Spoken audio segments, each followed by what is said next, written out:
Bueno. Resulta que mi color favorito es el rojo. Así que tarde o temprano iba a llegar este momento. En el último Lo que no te contaron, hablé de la Revolución Francesa, lo que significa que ya estoy algo ambientado. Hoy pasamos de la libertad y la fraternidad a la unión de la clase obrera, del siglo XVIII al XX. Así que ponte cómodo, porque hoy vas a conocer un poquito más de la revolución del proletariado, porque no todo fue como siempre nos dicen. Esto es Lo que no te contaron, Revolución Rusa. A ver, vamos por partes. Por si hay alguien un poco perdido, empecemos por el principio, válgame la redundancia. Vamos a 1917. Ah, ¿no? Vamos a 1905, el año en que inició el conflicto.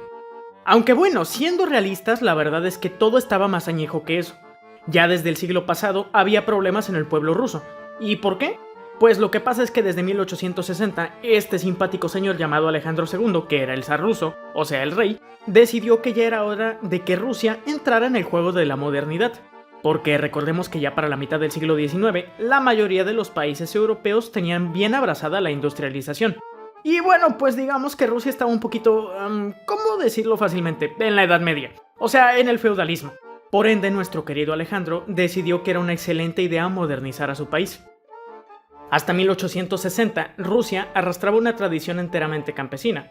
A lo que se dedicaban la mayoría de los rusos era a cultivar grano y a talar madera.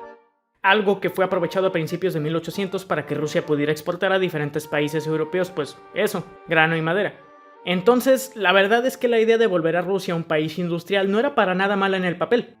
Quizá de lo que se pudo olvidar el zar Alejandro es que no puedes hacer un cambio tan radical sin echarte unos cuantos enemigos de por medio. Sin embargo, ya para finales del siglo XIX, Rusia ya era un país que tenía una cantidad nada desestimable de industrias. Eso propició el nacimiento de, la clase obrera. Uno de los ejemplos de este desarrollo fue que para 1889 se comenzaron a construir muchas rutas ferroviarias en el país, básicamente con tal de mover más las mercancías que se producían y la economía. También, en 1897, la moneda rusa, el rublo, comenzó a sustentarse en el oro que tenían en Rusia, algo que esencialmente hizo mejor la divisa. Pero claro, no todo era un sueño. Varios problemas empezaron a surgir consecuencia de la industrialización. Campesinos que abarrotaban las ciudades en busca de trabajo, jornadas obviamente mal pagadas y muy exigentes, e incluso la creación de una clase alta campesina, que como te imaginarás no hacía mucha gracia a los demás que trabajaban la tierra. Aquí en este contexto es cuando llegamos a 1905. Desde 1881 Alejandro II había muerto y lo había sucedido su hijo Alejandro III. Un señor para nada flexible y con un autoritarismo preocupante con el que se desarrollaron las dos reformas que te expliqué antes. Pero también se crearon unos cuantos problemitas, porque digamos que no le hacían nada de gracia que le pusieran peros a sus leyes. Eso hizo que se creara una policía secreta rusa que, se encargaba de desmantelar los movimientos de maneras no muy amigables. Este señor también murió en 1894, por lo que el zar llegado 1905 era alguien llamado Nicolás II. En este momento ya las ideas que de seguro conoces ya estaban en boca de todos. Que si marxistas, que si trotskistas, que si socialistas, bla bla bla. A diferencia de Alejandro III, Nicolás II era un poco más relajado con esto de oprimir movimientos y mandar a matar gente. Solo un poco, no creas que tanto, pero propició que muchas organizaciones obreras e incluso partidos políticos que eran ilegales se empezasen a formar. Ok, sí, muy bonito, pero ¿esto qué tiene que ver con la Navidad? Pues pasa que las condiciones de los obreros rusos y también de los campesinos no eran precisamente buenas. Entonces, las diferentes organizaciones obreras comenzaron a intentar hacer valer su voz. Cabe señalar que para ese entonces ya existían los bolcheviques y los moncheviques, de los que vamos a hablar un poquito después. Pero entonces se les ocurrió la brillante idea a los obreros rusos de hacer una marcha, obviamente pacífica, el día 22 de enero de 1905 con la simple idea de entregar una cartita al zar para que éste mejorara las condiciones laborales que tenían, que no eran muy buenas que digamos. Esas cosas de jornadas de 12 horas y salarios míseros no eran adoradas por los trabajadores. Todo iba bien hasta que...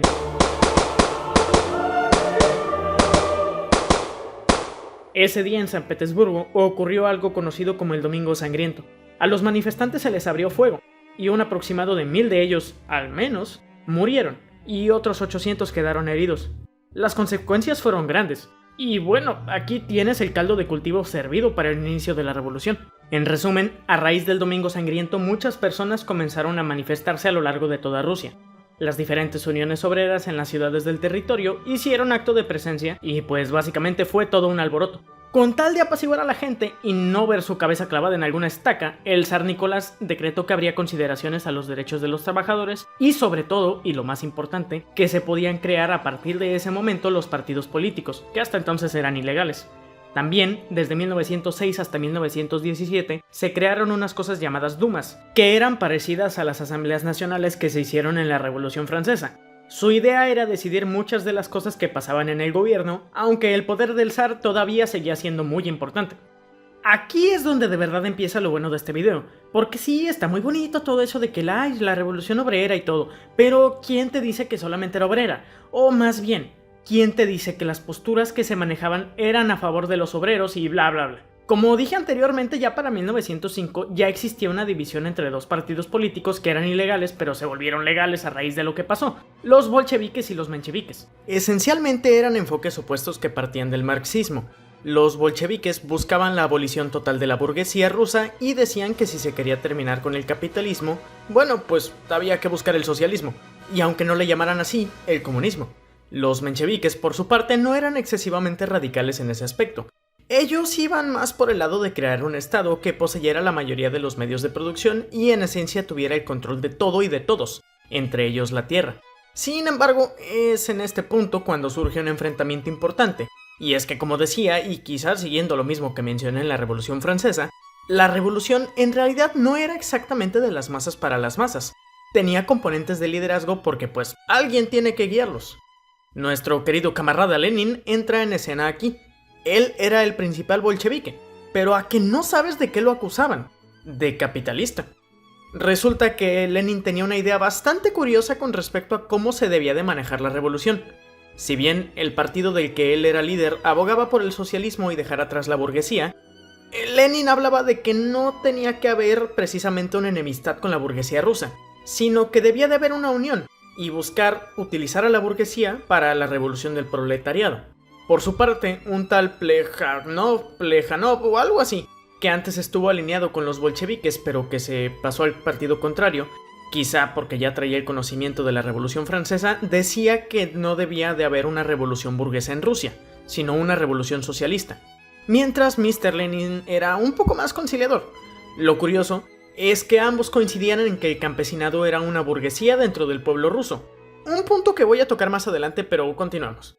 También está extraño eso de llevarle la contraria hasta cierto punto a los ideales de su partido, cada uno si lo piensas.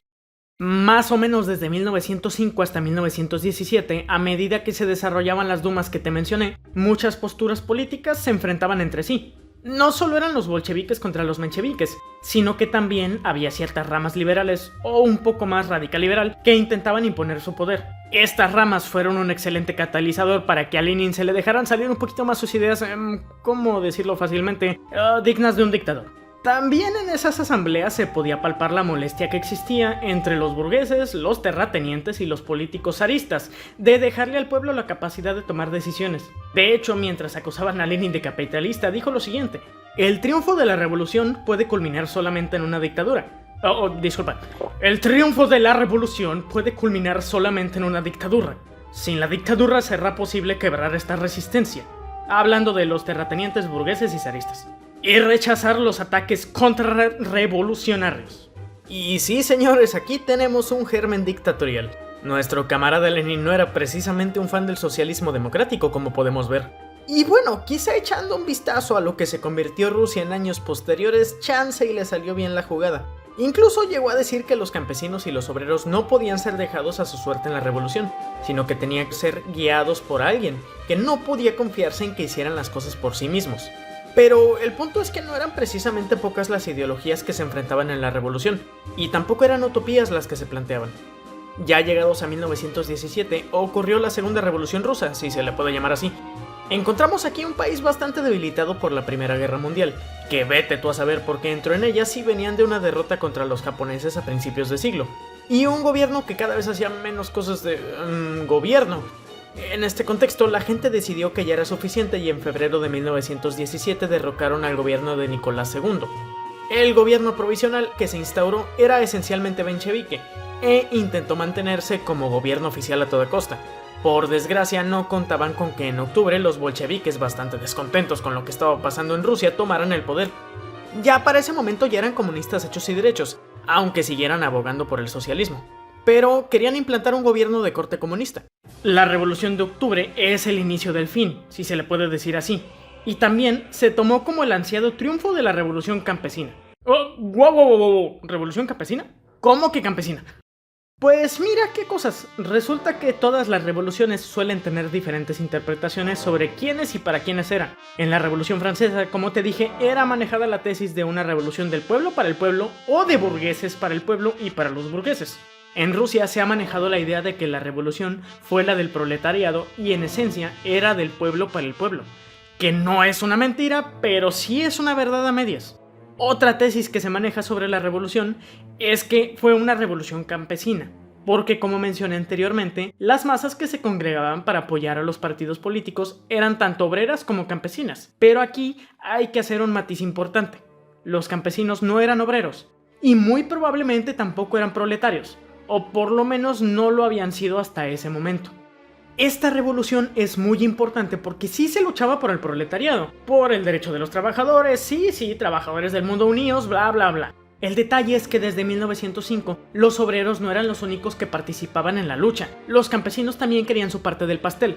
Resulta que con la modernización de 1860 no solamente llegaron muchas industrias al país y la economía mejoró, sino que se destruyó un modo de vida que acompañaba al pueblo ruso desde quién sabe cuántos siglos. Los que trabajaban la tierra en Rusia no eran precisamente pobres hombres al servicio de un capataz que trabajaban en una jornada por un sueldo. Hasta 1860, en Rusia existía un tipo de organización de la tierra llamada obshchina, que para los que son de México era algo muy parecido al ejido.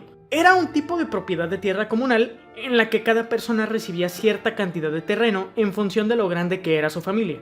Pagaba una pequeña renta, pero daba igual porque la tierra podía ser suya y le haría lo que quería. Cuando el país se comenzó a industrializar, este tipo de organización de la tierra fue abolida y se comenzó a vender a individuos particulares el terreno, formando así la clase alta campesina de la que te hablé hace un rato. La unión de los campesinos al movimiento revolucionario en realidad se puede explicar teniendo en cuenta que los campesinos vieron la oportunidad de recuperar las tierras que antes tenían. La revolución esencialmente no fue un intento de modernizar al país de un modo o de implantar un régimen socialista en sí mismo. Sí era anticapitalista, pero en ningún momento fue socialista al inicio. De hecho, según Lorena Paz Paredes, el socialismo llegó hasta 1929 cuando el régimen estalinista comenzó a implantar lo que se conoció como la colectivización forzada. Lo que quería la mayoría de la gente era regresar al régimen antiguo. Tanto así que una vez culminó la Revolución de Octubre, la propiedad privada de las tierras comenzó a ser quitada en masa. En 1916, por ejemplo, de un 27% a un 33% de la tierra rusa estaba en manos de particulares, o sea, era propiedad privada hecha y derecha. Para 1922 ya no era ni un 2%. En regiones como Samara, por ejemplo, pasó de un 19 a un 0.1% en ese mismo periodo. En Saratov pasó de un 16.4 a un 0%, y en Stavropol pasó de un 24% a un 0.4. Si nos ponemos creativos, incluso las organizaciones obreras que tomaron el control de las industrias en Rusia son prácticamente una especie de versión moderna de las obschinas. Partían del mismo punto, todo era para ellos y se les daba una parte proporcional de su esfuerzo, lo que en la antigüedad habría sido una parte proporcional a su familia. Como ves, la Revolución Rusa no fue precisamente el cuento de siempre sobre el triunfo del proletariado y la instauración del socialismo y del comunismo utópicos. Siendo más estrictos con las ideologías implantadas una vez llegó la Unión Soviética de Stalin, recuerdan más a lo que dijo Lenin en sus declaraciones dignas de un dictador. Que te recuerdo, Lenin era un bolchevique que tenía ideas que en realidad recordaban más a un menchevique. Ciertamente no planeó desestimar la revolución. Lo que pasó ahí fue importante y de hecho los ideales que manejaba Lenin y los bolcheviques sí tenían la idea de llevar justicia hacia los obreros, pero tampoco podemos olvidar en qué se terminó convirtiendo la Unión Soviética y sobre todo teniendo en cuenta los postulados de Lenin que pudo precederla. Entonces, como ves, las revoluciones no siempre son como las cuentan. Muchas veces creo que romantizamos de más las cosas y eso es un problema para la historia. Y bueno, hasta aquí este video. Si llegaste hasta esta parte debes de saber que te agradezco mucho. Espero que hayas aprendido algo nuevo o por lo menos te haya entretenido un poquito. Si fue así, te agradecería enormemente que me regalaras un like o una suscripción. Que lo compartas sería muy importante para llegar a más personas. Si quieres echarte un clavado más de conocimiento sobre este suceso, en la descripción te dejo los textos que utilicé para hacer este video. Espero que te puedan servir si quieres un poco más de información. Y nada, De nuevo, muchas gracias por llegar hasta aquí y nos vemos.